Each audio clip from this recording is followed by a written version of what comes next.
हमें अक्सर ये बताया जाता है कि इंजीनियरिंग, एमबीए, एमबीबीएस की पढ़ाई करके 100% सफलता पाई जा सकती है।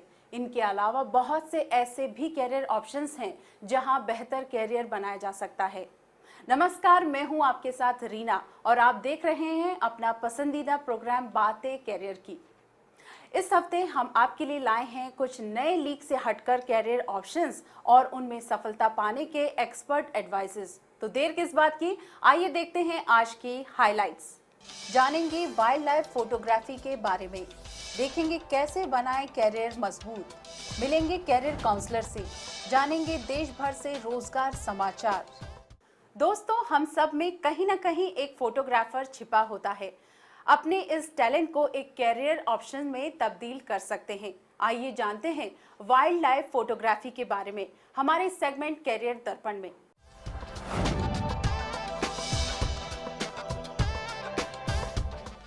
फोटोशूट्स ने हमेशा ही युवाओं को काफी आकर्षित किया है। हम सब में कहीं ना कहीं एक फोटोग्राफर छिपा होता है। अलग अलग चीज़ों की फ़ोटो खींचना सबको बेहद पसंद होता है। आप अपनी इस हॉबी को एक अच्छे कैरियर ऑप्शन में तब्दील कर सकते हैं। यूँ तो फोटोग्राफी कई प्रकार की होती है, जैसे फैशन, प्रोडक्ट, वेडिंग आदि फोटोग्राफी।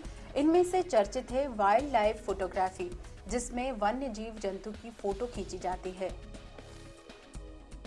वाइल्ड लाइफर होने के लिए आपको जानवरों के नेचर का, बिहेवियर का, उनको क्या चीज़ अच्छी लगती है, क्या बुरी लगती है, ये भी ज़रूरी है। तो वाइल्ड लाइफ फोटोग्राफी की जब हम वर्कशॉप्स करते हैं, खाली फोटोग्राफी नहीं, जानवरों के बारे में भी बताते हैं कि किसका क्या बिहेवियर है, जब वो कैसे एक्ट कर रहा है उसका क्या मतलब है, आपको कहाँ डिस्टेंस मेंटेन करना है, क्या करना है।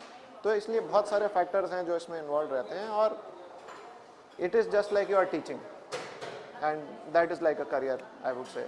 Like in India right now हमारे पास ये स्कोप है, तो हम ये करने की कोशिश कर रहे हैं। वाइल्ड लाइफ में सबसे बड़ी चीज़ है पेशेंस। मैं समझता हूँ कि वाइल्ड लाइफ फोटोग्राफी करने के लिए आप में अगर पेशेंस नहीं है तो वाइल्ड लाइफ फोटोग्राफी करना बहुत मुश्किल काम है, क्योंकि ज़रूरी नहीं है कि जो आप चाहते हैं वो आपको एक बार में मिलेगा, या मिलेगा भी या नहीं मिलेगा। कई बार ऐसा भी होता है कि हम लोग जाते हैं लेकिन 2-2, 3-3 दिन के इंतज़ार के बाद भी हमें वो नहीं मिलता है जो हम चाहते हैं। और कई बार हम कुछ सोच के ही नहीं जाते हैं, किस्मत होती है, भगवान का आशीर्वाद होता है, तो एक दिन में वो शॉट हमारे को मिल जाता है। वाइल्ड लाइफ फोटोग्राफी जितनी देखने और सुनने में मज़ेदार लगती है, असल में उतनी ही खतरनाक और चुनौतीपूर्ण है। आपको घने घने वनों में जाकर विशाल जीवों की तस्वीर कैमरे पर उतारनी होती है। इस काम को करने के लिए आपको बहुत सावधानी बरतने की ज़रूरत है। रिस्क बहुत ज़्यादा, मतलब समझें तो बहुत ज़्यादा, ना समझें तो कुछ भी नहीं। क्योंकि कई बार क्या होता है कि आप ऐसे मोहित हो जाते हैं एनवायरनमेंट में और जानवरों में कि आप रिस्क के बारे में उस वक्त सोच ही नहीं सकते। मतलब ये वाइल्ड लाइफर होने की कमज़ोरी है, क्योंकि आप इतने सम्मोहित हो जाते हैं पूरे एटमॉस्फेयर में कि यू कैन नॉट अंडरस्टैंड कि यहाँ पे कितना डेंजर है। जैसे अभी जो टाइग्रेस बच्चों के साथ मैंने खींची है, एक पॉइंट पे जिप्सी बंद हो गई थी और टाइग्रेस चलते चलते इतनी करीब आ गई, क्योंकि जितना टाइम ड्राइवर को फिर से स्टार्ट करने में लगा, she was quite close. But ये है कि क्योंकि एनिमल भी रिस्पेक्ट करते हैं, अगर आप एनिमल्स की रिस्पेक्ट करोगे, अपना सेफ डिस्टेंस आप मेंटेन करेंगे, तो एनिमल्स भी आपकी रिस्पेक्ट उतनी ही करते हैं। फोटोग्राफी के अपने इस पैशन को आप कैरियर में तब्दील कर सकते हैं। आप किसी भी अच्छे इंस्टीट्यूट में दाखिला लेकर 3 महीने से 1 साल तक का सर्टिफिकेट कोर्स कर सकते हैं। कोर्स के दौरान आपके कैमरे से जुड़ी तकनीकों के बारे में पढ़ाया जाता है। प्रैक्टिकल नॉलेज के लिए आउटडोर टूर्स पर भी ले जाया जाता है। फोटोग्राफी का कोर्स करने के लिए एज लिमिट नहीं होती। आप जब चाहें तब इसमें सुनहरा भविष्य बना सकते हैं। हम किसी विषय के अंदर उसके आत्मविश्वास को बढ़ाते हैं कि हाँ, आप किसी भी चीज़ को देखते हो, आप उस चीज़ को एक अलग नज़रिए से भी देख सकते हो। एंगल चेंज करो अपना, अलग अलग नज़रिया यूज़ करो। अलग अलग फोटोग्राफर्स हैं, उन सबके अलग अलग तरीके हैं फोटोग्राफ कैप्चर करने की। उसके बाद ऑफकोर्स टेक्निकल चीज़ें जो बहुत ही ज़रूरी है, शटर स्पीड होती हैं, अपर्चर होती है, ये कुछ ऐसी तकनीकी चीज़ें जो सभी को पता होनी चाहिए अगर आप एक फोटोग्राफर बनना चाहते हैं तो फोटोग्राफी का लेकिन कोई एज नहीं है, आपको काम आना चाहिए। और अगर आप एक अच्छे फोटोग्राफर हैं तो आपको किसी डिग्री की ज़रूरत नहीं है। जब आप मार्केट में जाते हैं तो आपसे ये कोई नहीं पूछता है कि आपके पास डिग्री क्या है, वो आपका काम देखते हैं। अगर आपका काम अच्छा है तो आपको डेफिनेटली वो काम देते हैं। वाइल्ड लाइफ फोटोग्राफर बनने के लिए सबसे ज्यादा जरूरी है पैशन। अगर आप में धैर्य है और आप लीडर हैं तो आप एक अच्छे वाइल्ड लाइफ फोटोग्राफर बन सकते हैं। कहते हैं मेहनत करने वालों की कभी हार नहीं होती। मेहनत करने का जज्बा अगर मजबूत हो तो विकलांग होना कोई मजबूरी नहीं बन सकती। कैसे, जानने के लिए देखते हैं कैरियर मंत्रा।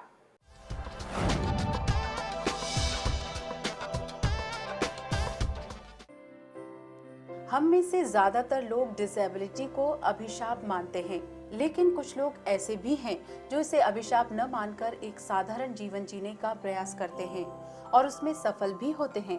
ऐसे बच्चे और युवक हमारे समाज के लिए गजब की मिसाल हैं।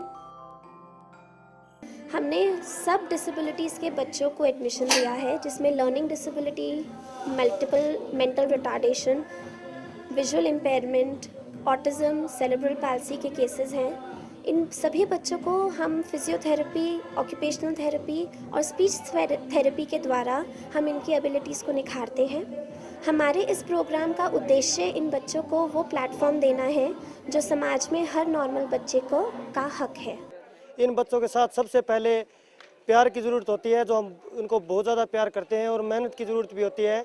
मैं एज ए स्पेशल एजुकेटर के साथ एक स्पोर्ट्स टीचर भी हूँ, जिसमें बच्चों को स्पोर्ट्स के लिए इतनी मेहनत करते हैं, दिन रात के लिए, धूप में भी, बरसात में भी। हाल ही में फंक्शन का आयोजन किया गया। यहाँ डिसेबिलिटी से ग्रस्त बच्चों ने मिसाल कायम कर दी। उन्होंने वो सब कर दिखाया जो हम और आप साधारण होने के बावजूद कर सकते हैं। बच्चों ने गानों की धुन पर बड़े मन से नाचकर सबको दिखा दिया कि अगर मन में कुछ करने का जज्बा हो तो विकलांगता भी रोक नहीं सकती। आज के प्रोग्राम का उद्देश्य समाज में जागृति पैदा करना था, विकलांग बच्चों के बारे में, उनको भी समाज की मुख्य धारा में जोड़ने का था। मेरा यहाँ व्हीलचेयर डांस था। चंपरोट पहले से बोलने लगा है। व्हीलचेयर आज जिस तरह से फर्स्ट डे उसने आज व्हीलचेयर चलाई हैं, अपने हाथ से इंडिपेंडेंट व्हीलचेयर चलाई बच्चे ने। मैं सभी को यही कहना चाहूँगा कि उनको इस तरह का व्यवहार न करके इस स्कूल की तरफ भी सहयोग करें और बच्चे को नॉर्मल वे से देखें। बच्चों को वो सारे कार्य करना सिखाया जाता है जो एक साधारण व्यक्ति करता है। अपने खानपान से लेकर ड्राइंग, पढ़ाई, सेल्फ ग्रूमिंग तक ट्रेनिंग इनको दी जाती है। इतना ही नहीं, वोकेशनल ट्रेनिंग से इनको रोजगार के लिए तैयार किया जाता है ताकि ये किसी पर मात्र बोझ बनकर ना रह जाए। आपको जानकर शायद यकीन नहीं होगा कि इनमें से कुछ युवक खेलकूद में भी अपना नाम रोशन करके मेडल पा रहे हैं। स्पेशल विंग में हम लोग स्पेशल बच्चों को ट्रेनिंग देते हैं, स्पेशल बच्चों को स्पेशल एजुकेटर द्वारा पढ़ाते हैं। उसमें स्पीच थेरेपिस्ट, अलग अलग तरह की सुविधाएं दी हुई हैं। इन बच्चों को जो नॉर्मल नहीं है उनको नॉर्मल के साथ बैठाएंगे या नॉर्मल के साथ खिलाएंगे तो उनकी इम्प्रूवमेंट बहुत जल्दी हो जाएगी। वोकेशनल ट्रेनिंग कोर्सेज का आयोजन किया है, जिसमें 18 साल से ऊपर के बच्चों का हम एडमिशन करते हैं। उन्हें वो तकनीकी चीज़ें सिखाते हैं जिससे वो समाज में अपना एक मुकाम हासिल कर सकें। हम उन्हें डोना पत्तल, हम उन्हें वोकेशनल ट्रेनिंग में सक्षम बनाते हैं कि वो अपने लिए 2 पैसे कमा सकें, अपने समाज पर और अपने माँ बाप पे डिपेंडेंट ना रहें। यूं तो हमेशा ही विकलांगता को हम अभिशाप मानते हैं और अपने नसीब को कोसते हैं। हम अक्सर ये भूल जाते हैं कि हिम्मत और सच्ची लगन से हम कुछ भी हासिल कर सकते हैं। विकलांगता के शिकार लोग हमारी नफरत नहीं, प्यार के भागी होते हैं। इसीलिए पेरेंट्स के लिए ये जरूरी है कि वो स्पेशल ट्रीटमेंट दें और इनकी बीमारी को लाचारी का नाम ना दें। वो ये ना समझे कि ये मेरे ऊपर बोझ है, ये सोचे भगवान का प्रसाद है और इस प्रसाद को वो प्यार से लें ताकि ईश्वर उनके ऊपर जो देखने वाला है वो भी उन पर कृपा रखे। हिम्मत करने वालों की कभी हार नहीं होती। इन युवाओं को देखकर ऐसा ही प्रतीत होता है। जहां हजारों लोग डिसेबिलिटी को मजबूरी मानकर उम्मीद छोड़ देते हैं और जिंदगी से हार मान बैठते हैं, वहीं ये बच्चे और युवा इसको एक संघर्ष के रूप में लेकर जीने का नया रास्ता खोजते हैं और आम आदमी की तरह ही जीवन व्यतीत करते हैं। जानेंगे और भी कैरियर ऑप्शंस के बारे में, लेकिन इससे पहले लेते हैं एक छोटा सा break.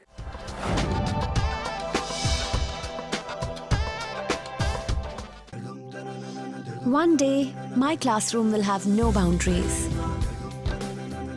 One day, I will soar on the wings of global knowledge. One day, I will be surrounded by ideas from across the world. One day, I will make our world a better place. One day, I will be at Sharda University. The world is here at Sharda University. Where are you?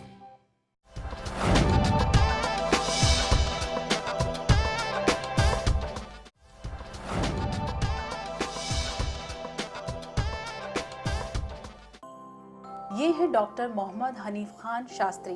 पैदाइशी तो ये मुसलमान हैं, लेकिन research के अपने काम के खातिर इन्हें शास्त्री की उपाधि दी गई है। मेरा ये नाम जो है राष्ट्रपति डॉक्टर शंकर दयाल शर्मा का दिया हुआ खिताब है, ये शास्त्री। कुरान शरीफ में जो सूरह फातिहा है, जो पहले पेज खोजिए कुरान शरीफ का, तो पहले पेज में वो सूरह फातिहा मिलता है।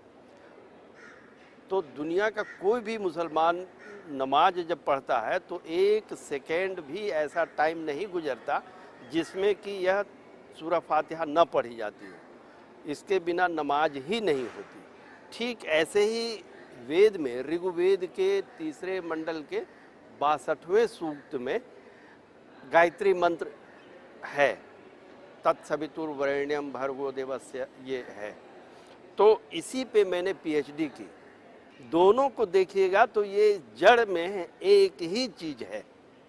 जो प्रेरणा इसमें मिल रही है, जो आकांक्षाएं जो हैं सूरह फातिहा में निहित हैं, बिल्कुल वही आकांक्षाएं, वही जिज्ञासा, वही याचना गायत्री मंत्र में है।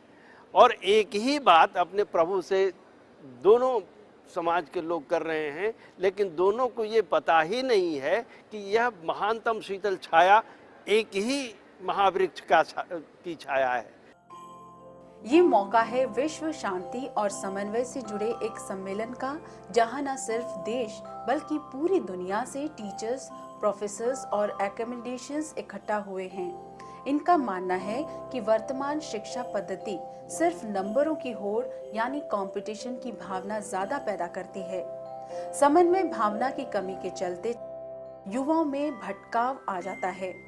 It's important for everybody, but without the culture of peace, we cannot empower young people. Young people are deciding a future, right? So in the development, for the development of the nation or societies, we have to empower and trust young people for the future development. मुल्कों का झगड़ा civilisations के ऊपर नहीं है, मुल्कों का झगड़ा रिलीजन के ऊपर नहीं है। जो रियल मकसद है, जो रियल फैक्टर है, वो तो इकोनॉमिक पावर है। 19th सेंचुरी की सारी हिस्ट्री देख लीजिए, यानी लेनिन ने करेक्ट बात कही, imperialism is the last stage of capitalism and imperialism leads to war also. तो लड़ाई झगड़े के जो कारण है वो रिलीजियस फैक्टर्स नहीं है।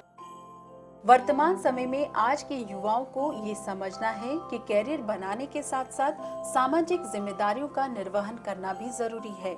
सम्मेलन में हिस्सा ले रहे इन शिक्षाविदों का मानना है, युवाओं को नौकरी पाने और कैरियर बनाने के लिए इंजीनियरिंग, मैनेजमेंट साइंस जैसे विषयों के साथ साथ सामाजिक सरोकार वाले सब्जेक्ट मसलन विश्व शांति और समन्वय की भावनाओं को समझना भी आवश्यक है। शिक्षा की वस्तु को है ना हार्मोनी और पीस सेंट्रिक बनाना पड़ेगा, क्योंकि यदि हम शिक्षा की वस्तु को जो एग्जिस्टेंस में जो इनेट या एग्जिस्ट करती हुई जो हार्मोनी है, यदि इस हार्मोनी को ध्यान में रख के दर्शन हम लोग आइडेंटिफाई करते हैं, जिनको हम फिलॉसफी ऑफ हार्मोनी कह सकते हैं, और उसके आधार पे social harmony theory, political harmony theory, religious harmony theory इसको डेवलप करते हैं, तब जाके एजुकेशन का कंटेंट और कैरिकुलम जो है वो चेंज हो सकता है। तो ये एक बड़ा काम है इसमें। तो ये बहुत सारी संस्थाएं जो हैं बहुत वर्षों से इस पे प्रयास कर रही हैं। अच्छी नौकरी, अच्छे कैरियर के साथ सफलता के मुकाम पर पहुंचने के लिए युवाओं को एक अच्छा इंसान होना भी चाहिए। इसीलिए कैरियर की पढ़ाई के साथ साथ भारतीय युवाओं को सामाजिक सरोकार से जुड़ना भी जरूरी है। इस बार कैरियर काउंसलर में हम आपको बताएंगे संगीत के क्षेत्र में आप कैसे बना सकते हैं एक उज्जवल भविष्य। तो आइए जानते हैं कैरियर एक्सपर्ट से क्या कैरियर स्कोप है म्यूजिक इंडस्ट्री में।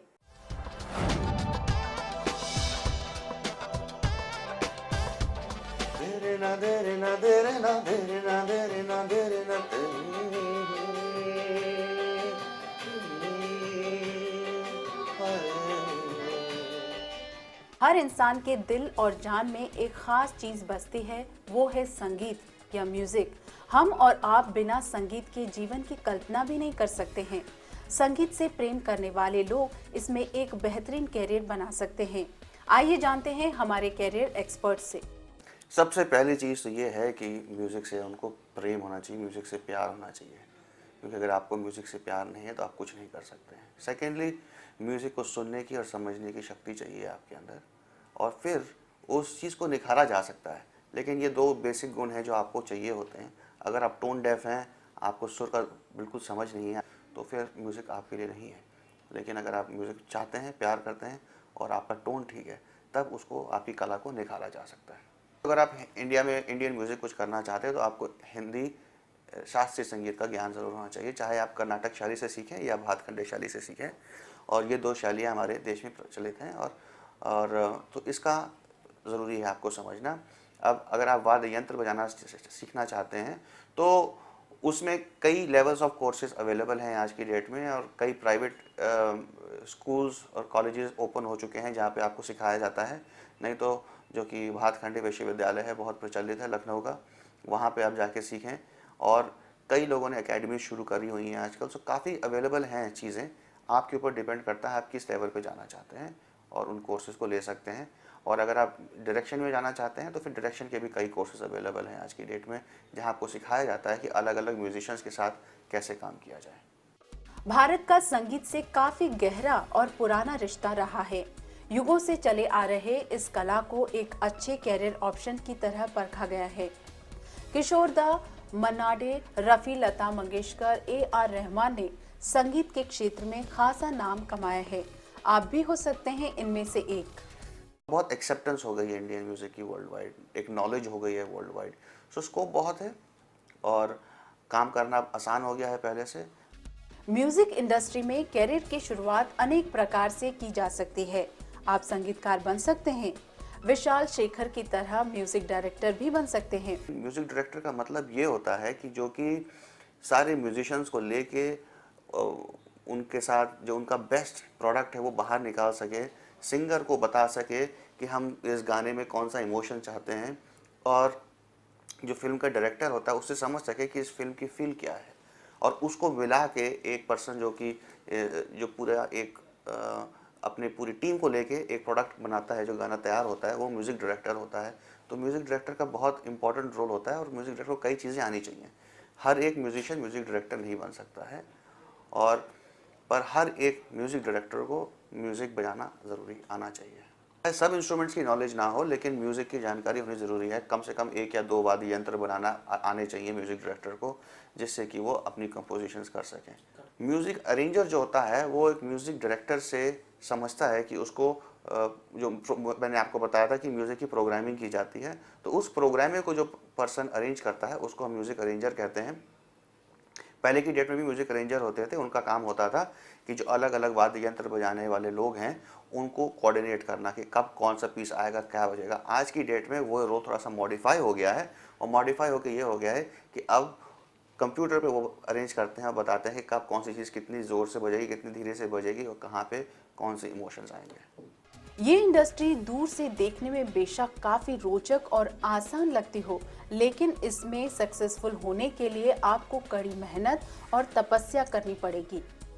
There is no shortcut to success, so hard work is very important। जैसे कि आप जब काम करते हैं तो दिन में 8 से 9 घंटे काम करते हैं, तो कम से कम उतना टाइम आपको म्यूज़िक को भी देना ही पड़ेगा, नहीं तो आप आगे नहीं बढ़ सकते हैं। तो रियाज रियाज रियाज, जितना आप रियाज करेंगे उतनी आपकी म्यूज़िक में मिठास आएगी। म्यूजिक के प्रति निष्ठा और आपकी सच्ची लगन आपको इस इंडस्ट्री में ऊंचाइयों तक पहुंचा सकती है। फिलहाल लेते हैं एक छोटा सा ब्रेक।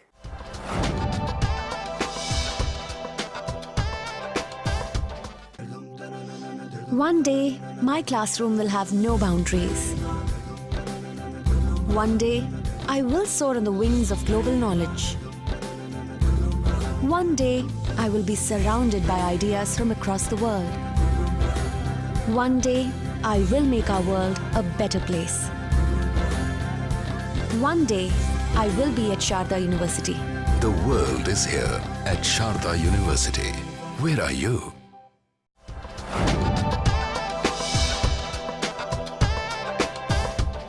इस हफ्ते के रोजगार समाचारों में हमारी टीम आपके लिए लेकर आई है कुछ बड़ी कंपनीज की वैकेंसीज। यहां आवेदन करके आप अपना भविष्य और मजबूत बना सकते हैं। आइए देखें एम्प्लॉयमेंट न्यूज।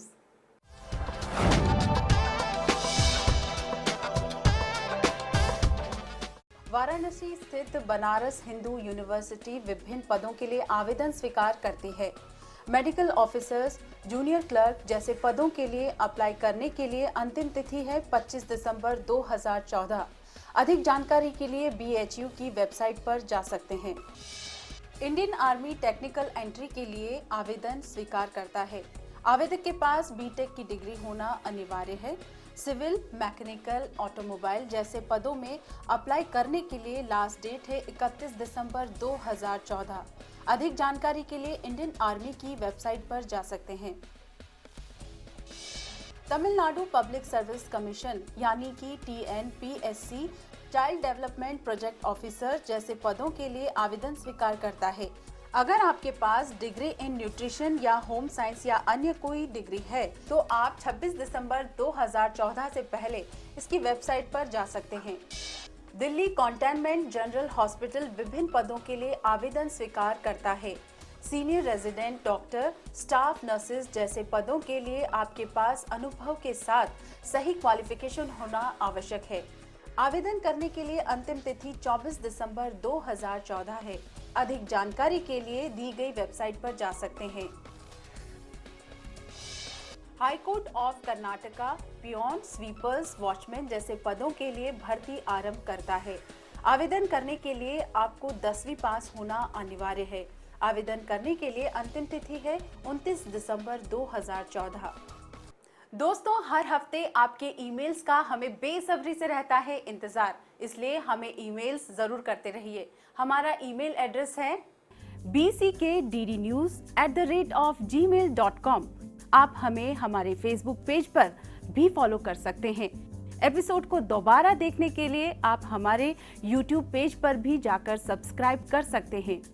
आज के कार्यक्रम में बस इतना ही। अगले हफ्ते फिर मिलेंगे नए कैरियर ऑप्शंस के साथ। तब तक के लिए हमें दीजिए इजाजत। बाकी की खबरों के लिए आप देखते रहिए DD न्यूज। नमस्कार।